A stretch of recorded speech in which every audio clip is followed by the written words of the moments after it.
Good evening, everybody. Let's try this again. So we got Jeb on the line right now. I'm fixing to bring him on, and we're gonna get started with this little old chat we got going on. Hold on a minute, Jeb. I'm trying to see if we can pull a couple people in, and then we'll get started. Boom. All right. All right. There we go. Shoo-wee. What's going on, brother? Why don't you introduce yourself? My name is Jeb, and I'm an addict. My sober date is 9/23 of 19. Awesome. So, how long have you been playing with recovery? Won't you take us back to your childhood, man, and not give us a full step, but kind of breeze us through how you got where you were, what it took, what happened, and kind of what it's like now. I've been using since probably the age of 13. Personally, I think we all have issues that we deal with in our childhood that causes us to self medicate, use. I started using smoking marijuana, drinking at 13, and it took me years and years and years to finally make the commitment to be sober. I had tried to be sober for years and years and years with no avail. I had never actually tried to work a program. I tried, but I was never committed. Um, I used at 13. I drank. I smoked marijuana. Which led me into harder stuff as I got older. Through high school, I graduated high school. Had tried cocaine, and then it led me to methamphetamines, and that was my drug of choice for years and years and years. It led me to prison. It led me to a lot of roads that I went down that I don't regret the past because it has taught me what I know today. But it'd have been a lot easier if I wouldn't have gone down those roads. You know what I mean? I know that's right. But let's see, I'll be 34 here in a couple weeks, and I've tried and tried, different ways. I've done, different things. I always thought I could, just drink or just smoke marijuana or do a number of different things. But it finally took me surrendering to the program and getting a sponsor and working the steps and being committed to actually get it and stick with it. So, give us some of your hard knocks, man. Tell us, there's a lot of people, man, who struggle with the same thing that you're struggling with, but a lot of them aren't, you know, they're not really understanding what necessarily they have to do, or, we talk about bottoms a lot, you and I, Yeah. and the big thing about bottoms is that I don't believe that we all have to, find a certain bottom. I believe that we should look for more of the right spiritual experience rather than this, the only bottom or the last bottom. You know what I mean? So, Yes. touch on Yes. what it took. Can you remember, if you start thinking back, can you remember uh, all your bottoms or a lot of your bottoms? And if so, what kind of spiritual experiences came with those, or what can you remember about spirituality in those times? Uh, I've had bottoms ever since I first started using, even at a young age like that. My parents were divorced, and I had issues with that, and then using and drinking led me into a bottom. So I had a child when I was 19, and I had a spiritual experience as far as that went. You know, and it was a bottom because I never wanted to have a child. I wanted to have the picture perfect life, have a kid, and never have them have to experience what I went through, and then I did it. So I had a bottom there, and it steamrolled into let's use and drink to medicate this pain, and that led me into crime and using and to support my habit.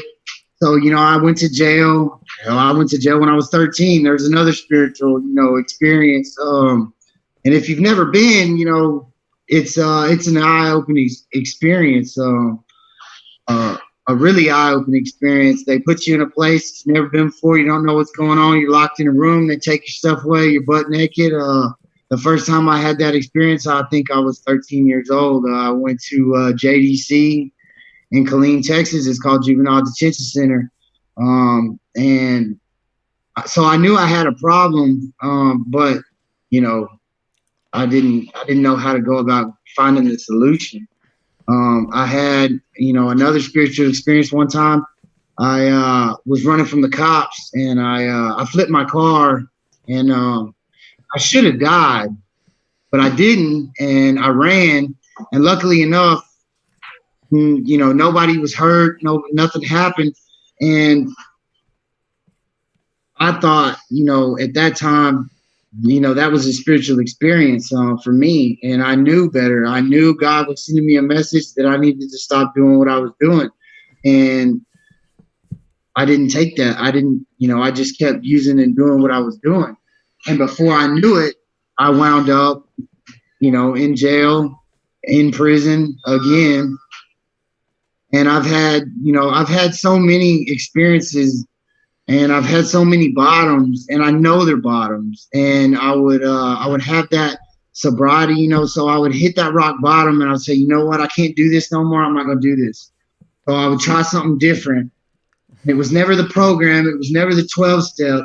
It was something different that I thought I could do, to weasel around this, because I had been court ordered to go into the rooms for years and years and years, but I always sat in the room, and I always thought everybody was full of shit. Everybody didn't know nothing. What are these guys talking about? I know everything. And so, I tried. I tried that, and it didn't work because I wasn't committed. I didn't want to do those. Anyway, I had I've been to prison, and it was funny. So I got into some other trouble. I went. I've been to rehab. I would try different things. They wouldn't work.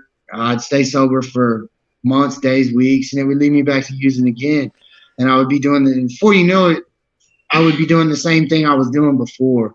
And it would get worse and worse and worse. So let me ask you a question. How did you grow up, man? Did you have good parents? Did you have a good life? I mean, what did you have? And why didn't that work, or was that a part of what brought you to your life of vandalism? So we'll call it. So I grew up with a loving mother and father. I grew up with discipline, structure, rules. My family wasn't rich, but we certainly weren't poor. I was provided everything I needed, or most of the time wanted. But my parents were divorced, and as a child, I could never understand that. So I had, resentment, and anger, and pain, and I didn't understand that. I was a young child, and I didn't understand it, and I held on to that pain, and it steamrolled into problems. I was raised in a good family.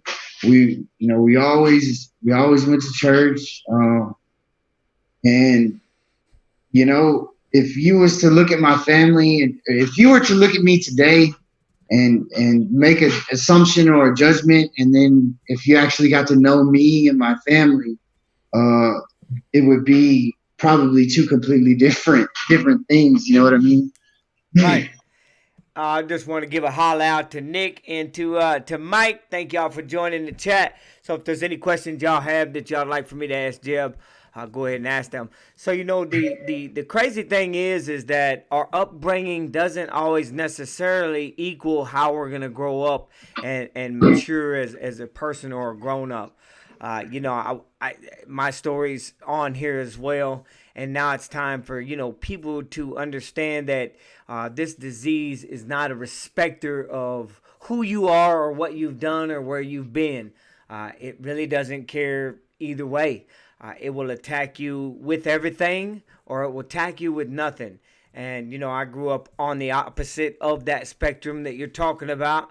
But the love that they had was just it was love that they had, but it wasn't the love that you're talking about right now. And we both still ended up on the same path, right?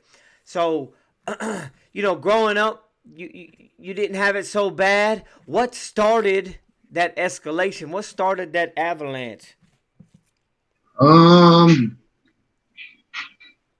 Probably, you know, I couldn't tell you.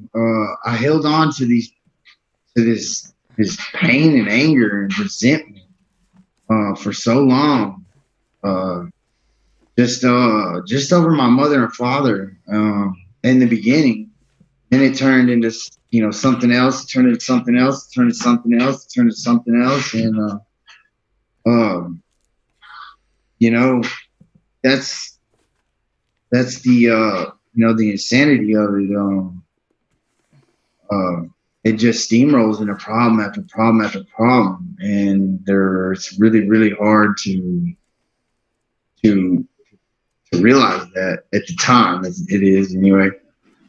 So you said that you had started sobriety a couple times before. Well, what what finally clicked this time, or has it clicked this time? Because I know, a lot of people who come on here and they talk, or they do their interview with me, they lose their way. So what's gonna keep you on this path of righteousness? Especially through times like this where we've got people staying at home, no meetings, no church. No, what is keeping you staying this way right now? What is keeping you spiritually fit today? Explain to some people what you're doing, some of the things that you're doing that is keeping your mindset one of that I don't want to go back to who I was doing the things that I did. Uh, the main thing is I had unhealthy relationships. I had unhealthy, uh, you know, you can call them codependent. They're basically unhealthy. And what I did is at the time I wasn't, realizing that I had gone and I had, educated myself on some things, and I did, and and I realized that. So I got away from those things, and I got out. I got on my own, and I my life is about balance. I understand that, and I realize that now. So I balance my life. I don't work too much. I don't play too much. I don't. I don't do any. I try not to do anything too much. I have a schedule, and I try to keep structure in my life. And there's a lady in the room.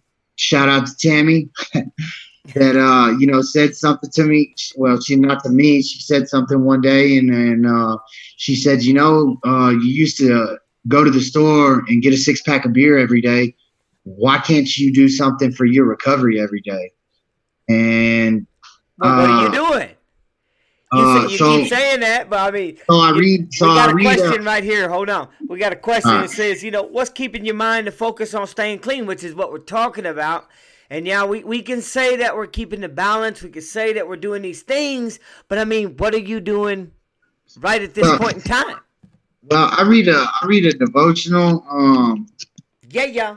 I read a devotional every morning. I read a little different one. It's a faith-based devotional. Um, and I talk to my sponsor.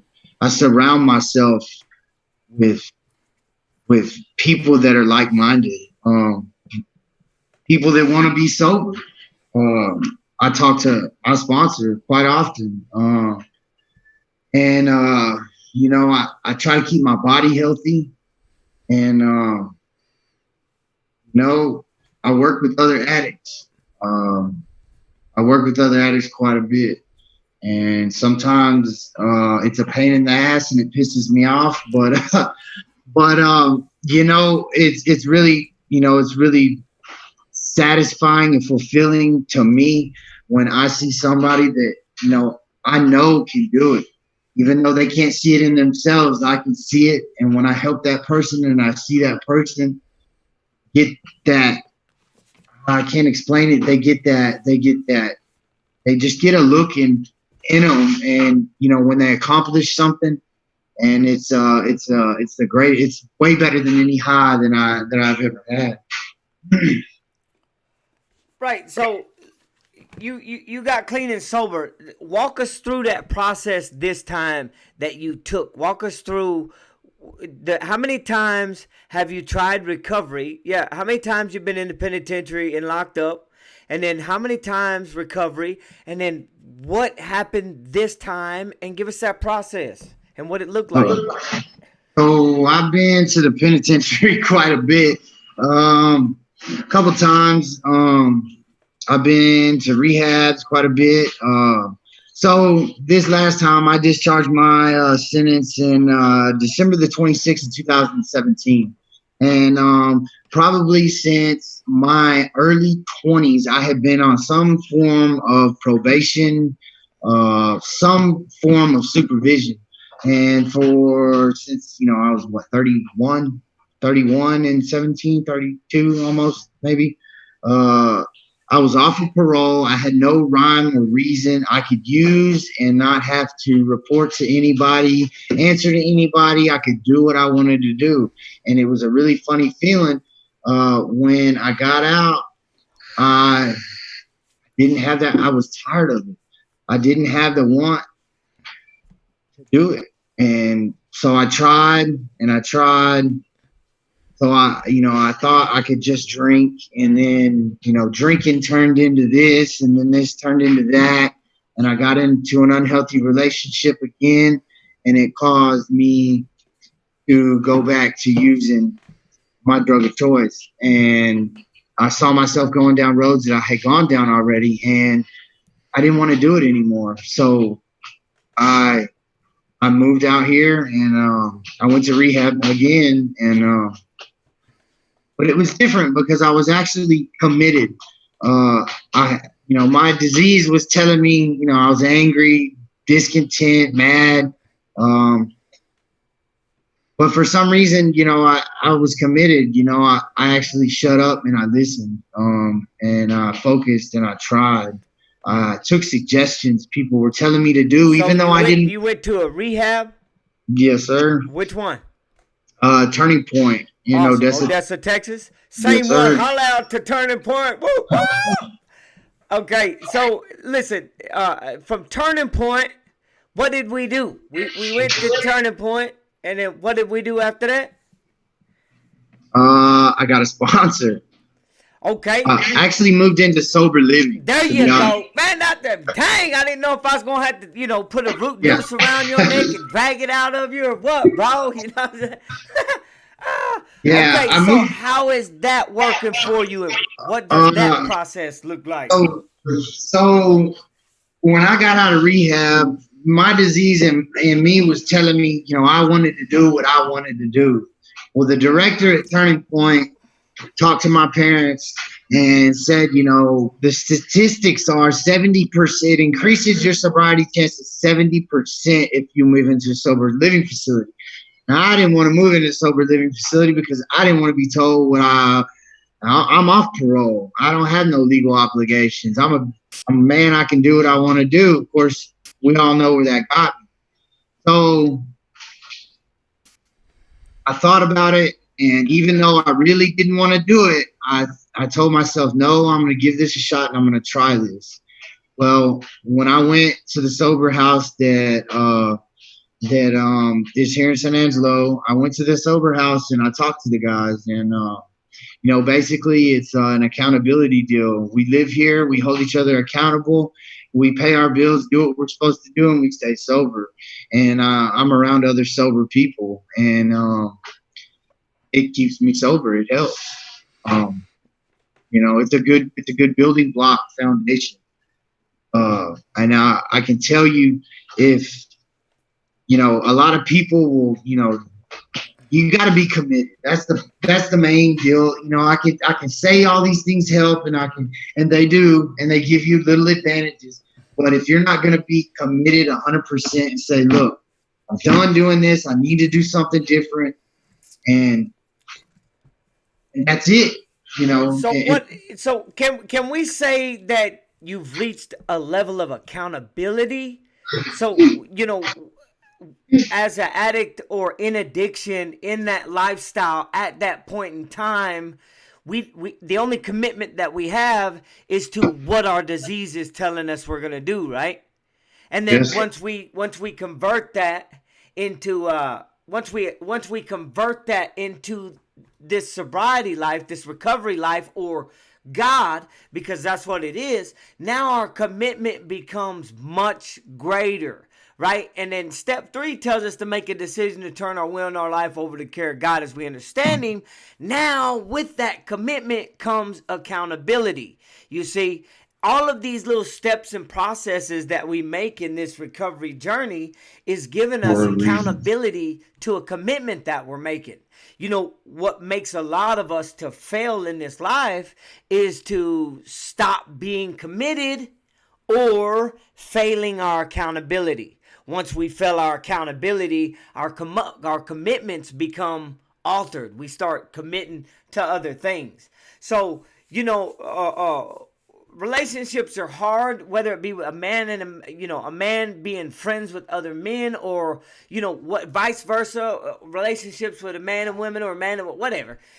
Relationships are really hard in that sense. And when you get into a sober living house, we learn how. I did sober living myself for 9 months, which was a big part of my recovery, man. It really Yes, allowed me to learn how other addicts still in the addiction, still in the mind screw that they're in, are living. And I get to look at them, and I got to say, man, maybe that guy won't make it. Why? Because his commitment is not the same as mine, right?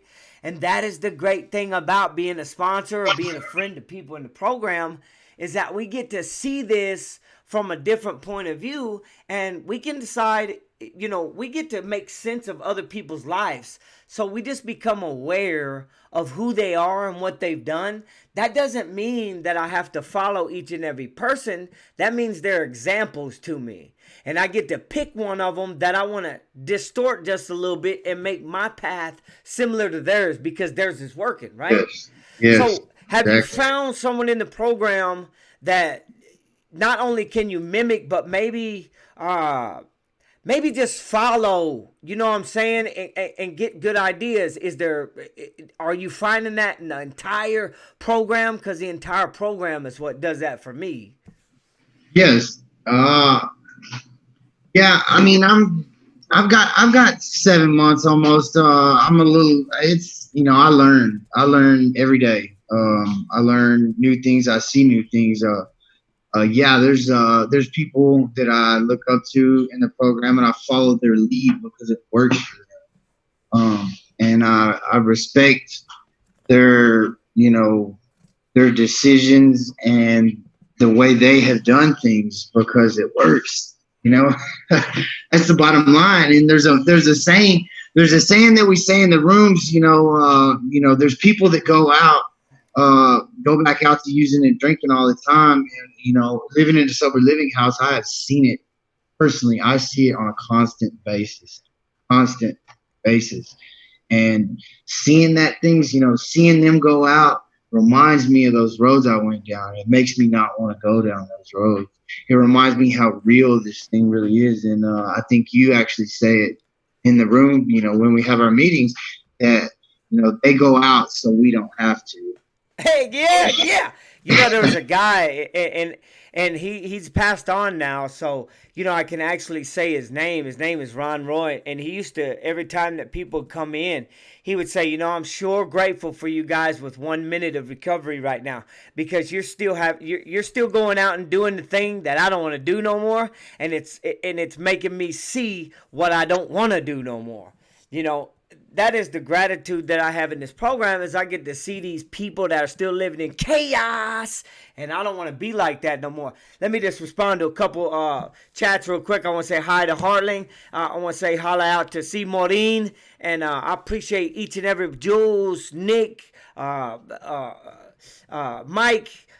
everybody who's watching right now. Thank you for being a part of our recovery. Thank you for supporting this channel.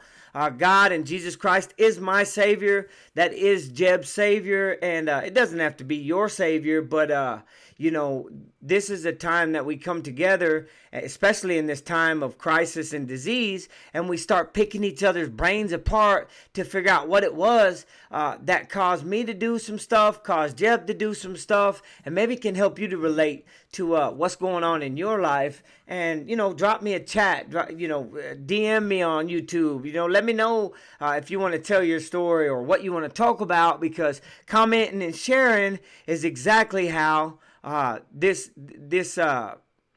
how this all works. And so, all right, Jeb, where was you at, brother? Uh, Seeing people go out and use constantly. No, I see such good guys. I see such good guys that I know they're good guys. I see them go out and use, and it really, it really breaks my heart. It really makes me feel bad. I can honestly sit here and say that because I see it and I see myself in them. And I can't force anybody to do anything, but I can make suggestions if people follow those suggestions. But I've learned to have a healthy boundary. It's a good word that we use now. We have healthy boundaries in our relationships. Exactly. Yeah, it's about, what else you want me to? Come on, take us through. You said that you spent some time in that sober house, and obviously you're still there. Yeah. There's a lot of people who say, okay, so what am I doing? Am I gonna have to live the rest of my life in a sober house, or what am I trying? Am I just building the foundation? I mean, what are you doing? What are you doing to continue moving forward? So yeah, this is so I'm real involved with my sober living house.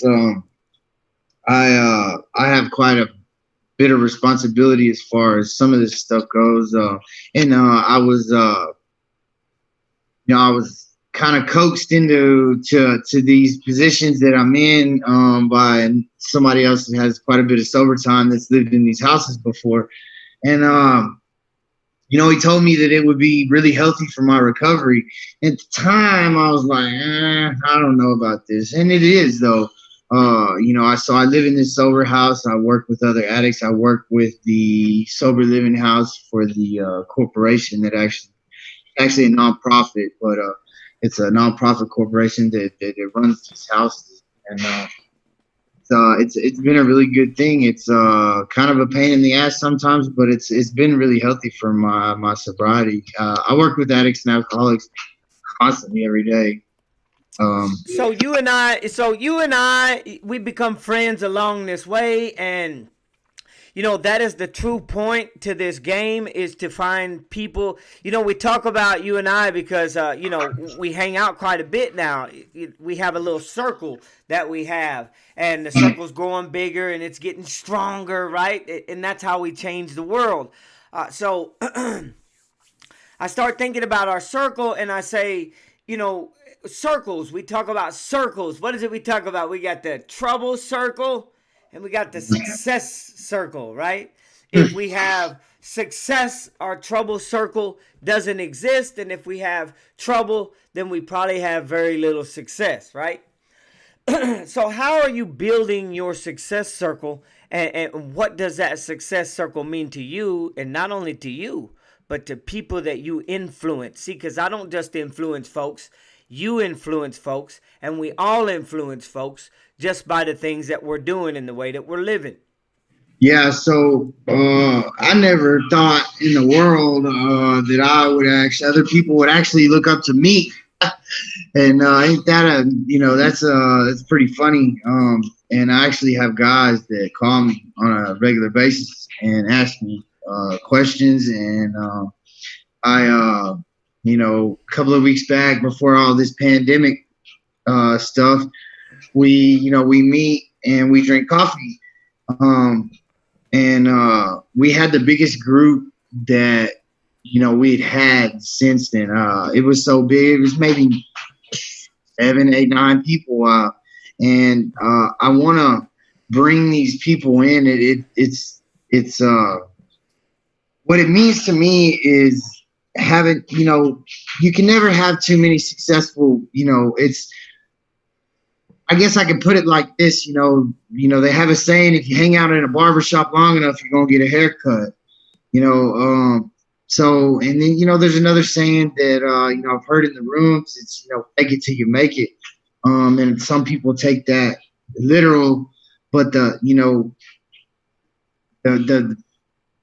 the kind of meaning behind that is, if you hang out with successful people that are living a sober life, that are doing things, sooner or later those things are going to rub off on you. So we built that. We built that. It's crazy because the people that are watching right now, they actually understand. There's people that are watching, which are our circle, man. Our circle of happiness. I mean, it's so great, man, because that circle just continues to grow, right? And it was an awesome thing that we was doing the Denny's, and then doing the early morning meeting at Sherwood, and all of those things. They haven't stopped, bro. The only thing that has stopped is that we can't go do those things anymore. But it doesn't stop the whole. It doesn't stop the whole spirituality, the whole experiencing, and we're gonna keep doing videos like this because I feel like that we need to do more and more and more and more to help, continue to show people that this way of life is the only way of life to live. Living by God on your side, and just loving life each and every day.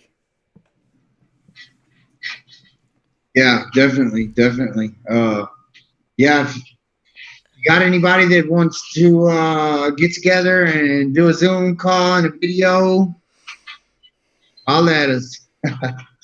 We're gonna so probably tomorrow night or maybe the next night. I've talked to Mike, and I've talked to Nick, and I've also talked to Brian and a couple other folks, and I want to get on and talk about some some relapse. So if you're joining us out there tonight, I thank you for tuning in. Please share these videos. There's 6 of us. If you share it with 6 people, that's 36 people we can share these videos with. So don't hesitate to share these videos with people. And, just drop me a comment after this chat disappears. You can go to the bottom, and you can write another comment which will stay with it. All of the chat will not stay with this video. It will go away as soon as we're done with the video. So Jeb, if we could look, our future depends on today's good decisions. So if you could look into your brief future, saying that today is good and tomorrow is going to be better than today because I'm going to continue, then what is it that you can see in your short-term future by the building blocks you've started to set aside? Give some people some hope today on what it looks like when you start getting your life back. What did you have when you started, and what do you have now, and where does it look like it's going? So when I started, I didn't have I had a car and I had some clothes, but I didn't have anywhere to go. I have a home. I have a house now. My short-term future would probably be a permanent home. I'm gonna take the next step from the sober living into my own home, my own things, financial stability, mental stability. um, those things, you know, any of the problems that I had when I was using seemed giant. Uh, the problems now, of course, I don't have any problems. Uh, are nothing. You know, life is good. Life is a breeze. And all it took was to be sober. You know, um, so yeah. So my immediate future would probably be, you know, a house, my own place, and then I'm gonna try to build on it from there. Awesome. Hey man, I sure do appreciate you getting on here tonight and sharing your story, bro. Your experience, strength, and your hope. This is just the beginning to where we're gonna go after this. We got the Emmaus Walk coming up. We got this lockdown. Congratulations, which uh, it's not a real birthday party or nothing because we don't want to celebrate too hard. Our recovery will get lax, lazy, and maybe lose it. So we want to appreciate and keep grateful for what we have today. This moment we are clean and sober. We have changed our mind frame and we've changed our reactions to situations. I appreciate everyone who has come out tonight to watch this live stream.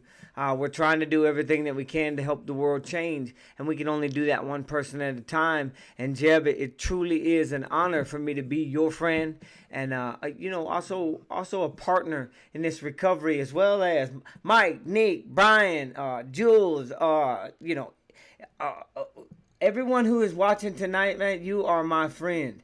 I consider that. Lil Hartling, everyone who is watching tonight, I give you a holler out. I thank you for watching. And please share these videos. I'm not begging you. I'm just saying if God puts it on your heart to share these videos with people, let's do it then. Jeb, is there anything else you want to talk about before we disconnect? No, Chris. It's 9 o'clock. I'm an old man. I go to bed right about now. All right, bro. Well, shoot, I'm ready to go. I'm banging it up, bro. Hey, bro, I appreciate you coming on here, man. We'll talk at Yeah. you. I'll holler at you tomorrow. All right. Thank you for All having right, me. brother.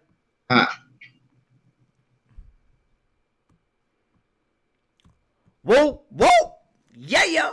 Another interview in the history books. Thank you guys for watching tonight. It's been a awesome time. Our experience, strength, and our hope is what will keep us clean and sober. And hopefully, you guys will stay clean and sober with me, and we will do this thing together because that's what it's about, right? It's about caring about each other, loving each other, living the life of sobriety, praying, meditating, and appreciating everything that God has given us.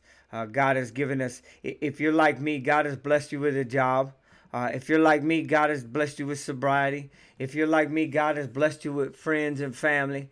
God is just, and if you're not like me and you do not have some of those things that I just talked about, well, it's time to find the gratitude in the things that you do have. Do you have that toilet paper? I hope so, because Walmart said they was out. They restocking. So if you don't have toilet paper, then let's find something else to be grateful for. I'm grateful for my little dog laying under my feet right now. It doesn't matter what I'm grateful for, as long as I am grateful for something, and I am grateful for many things. Today, it's not about what I'm not grateful for. It's about what I'm grateful for. I'm grateful for living today, and I'm grateful for being a part of this channel. So listen, guys, go on in. You know what time it is. Yep, subscribe to this channel if you're not already subscribed, because it's a good place to come and get your fix. Yeah, you know what it is. Drop me a comment in the bottom down here. And also, don't forget to go on in, like this stuff. You like it anyway, so go. I'm sorry, it's a new setup in and I'm having a little bit of trouble, so just bear with me. Yeah. Boop. Yep, you know what to do. Hit that thumbs up button. You know what it is. And then go on in, like, and subscribe to this channel if you aren't already subscribed. And then, listen, guys, if you like what you hear